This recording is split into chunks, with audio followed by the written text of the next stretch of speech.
She wore the same emerald green dress, the one I'd bought her for our anniversary years ago. The silk caught the light as she moved, clinging to her figure in a way that almost seemed deliberate. The back dipped low, exposing the delicate curve of her spine. I remembered tracing it once, slowly, in the quiet of our old apartment. Tonight, though, I watched her from a distance, seated at the corner table of a fancy restaurant, the one we used to frequent.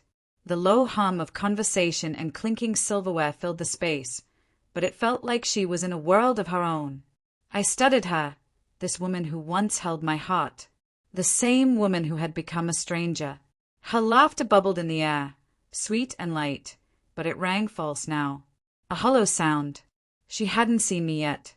Every glance, every touch she gave her companion was like a knife twisting deeper. He was younger than me, with an easy smile, leaning forward in that way that only someone truly unaware of the danger could. I watched it all, quietly, as the evening played out. Then, as planned, the waiter appeared. He slid the folded note onto her table with practiced subtlety. She took it, unfolded it with a casual glance, and began reading. The shift in her expression was immediate.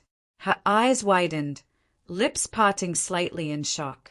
Her fork dropped, clattering to the plate, and she stared at the note, the color draining from her face. Her companion glanced at her in confusion, unaware of the storm already brewing. She stood abruptly, spilling her wine as her hand trembled. The tension in the air thickened. I didn't flinch. I knew exactly how she'd react. This wasn't impulse. It was the result of months of careful plotting. Months of observation, of waiting for her to show me who she truly was. I remembered when we were happy, when we built a life together. Those days now felt like they belonged to someone else. But I never saw the cracks coming. Those late nights, the quiet distractions, the way she pulled away piece by piece. Then came the phone password change. I didn't confront her. I let her unravel on her own. Soon, the evidence was undeniable. She had betrayed me with him, another man who seemed to have everything I lacked in her eyes, a man she described as exciting. She called me dull, predictable, a safe option. Meanwhile, she sent him everything I had once shared with her, our secrets, our memories. The betrayal didn't break me. It sharpened my resolve. I wanted more than just an end. I wanted precision. I wanted justice. I quietly shifted our finances, hiding money in accounts she didn't know existed. I spoke with my lawyer, brilliant, thorough. Together, we found the loophole in our prenup, the clause that nullified her claims if she was unfaithful. The plan was simple: expose her, but in the most controlled way possible. I chose her favorite restaurant, the one she adored for its intimate setting. I made a reservation at a table that gave me the perfect view of her. My old friend, the manager, helped set the stage. I arrived dressed casually, no effort to impress. She wouldn't recognize me in the black shirt I wore, with the watch she had once given me as a gift. They walked in, hand in hand, laughing. She didn't even glance at me as she passed. I watched her with cold precision, the way she leaned into him, her eyes shining. It was everything I needed to see. Then came the note. She read it, and in that moment, I saw everything shift. She froze. Her face paled. Her hands shook. She stood too quickly, knocking over her glass of wine. The table was a mess, but it was nothing compared to the mess she'd made of our lives. I waited.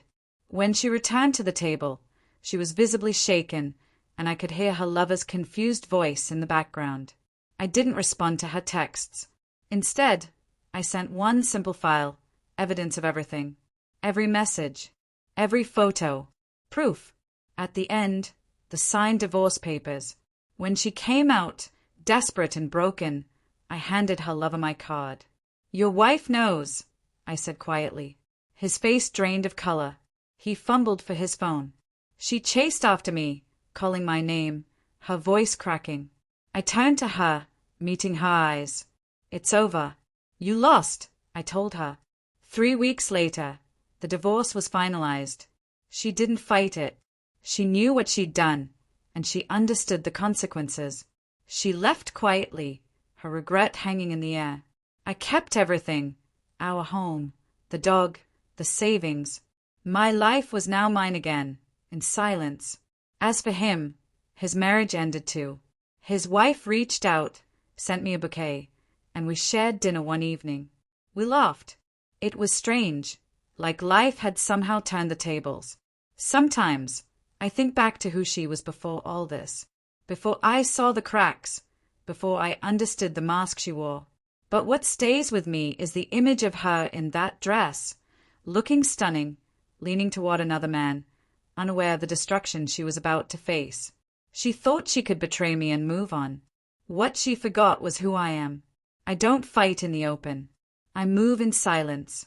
I'm patient, and in the end, I win.